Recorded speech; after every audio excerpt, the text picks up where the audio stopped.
Roe v. Wade, the US Supreme Court, ruling not even published. Louisiana is already creating a law to make a woman seeking an abortion the crime of homicide. That's what they're doing.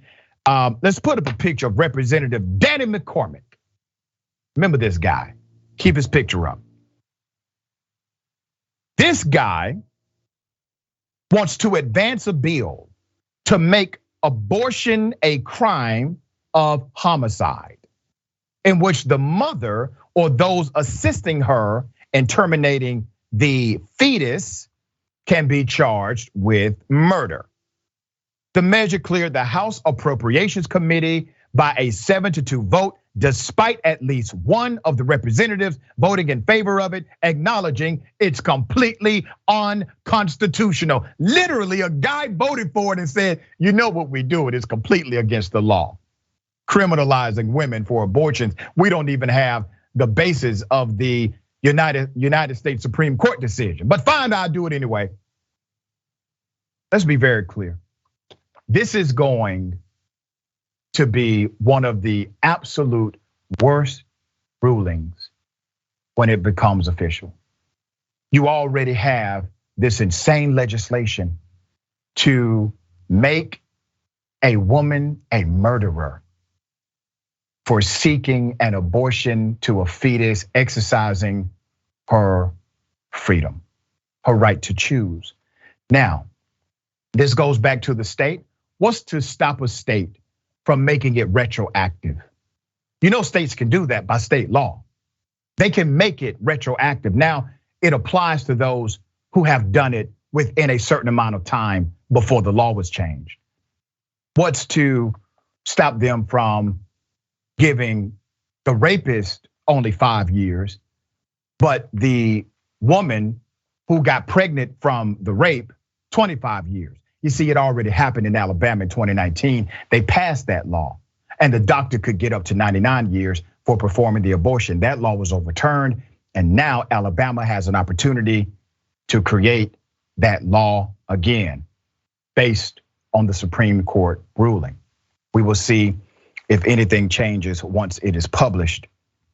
This is sickening. You know, they won't mandate child support to start at conception.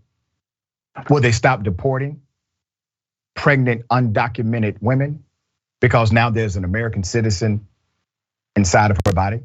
No, they won't go that far, all right? There's more. Representative Danny McCormick said House Bill 813 should move forward, even though the US Supreme Court seems poised to overturn Roe v. Wade that guarantees abortion rights as soon as June. According to an opinion leaked by the High Court this week, he says, we can't wait on the Supreme Court. McCormick, who's a Republican from Oil City. You know who wrote the bill?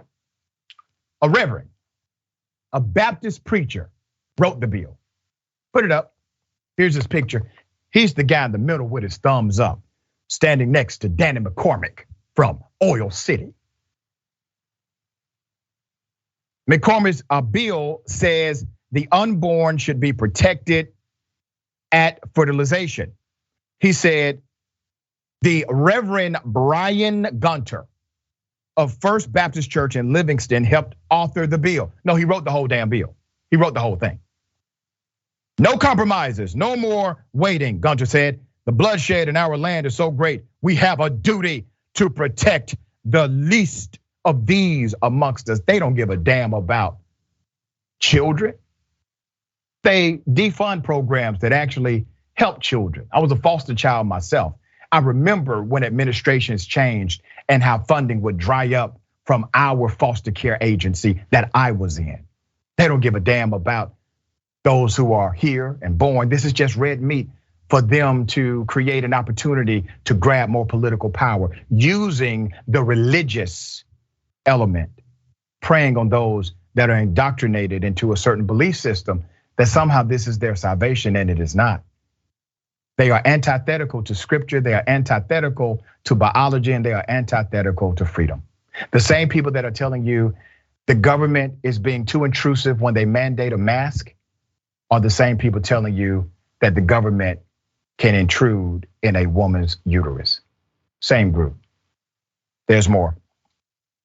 If the Supreme Court ignores the US Constitution, this is what they're saying, you should ignore the court. The legislature has the right to disregard the Supreme Court. That is what they're saying in Louisiana. Opponents argued the bill not only put the mother and doctor at risk of murder prosecution, but criminalized in vitro fertilization and perhaps some forms of birth control.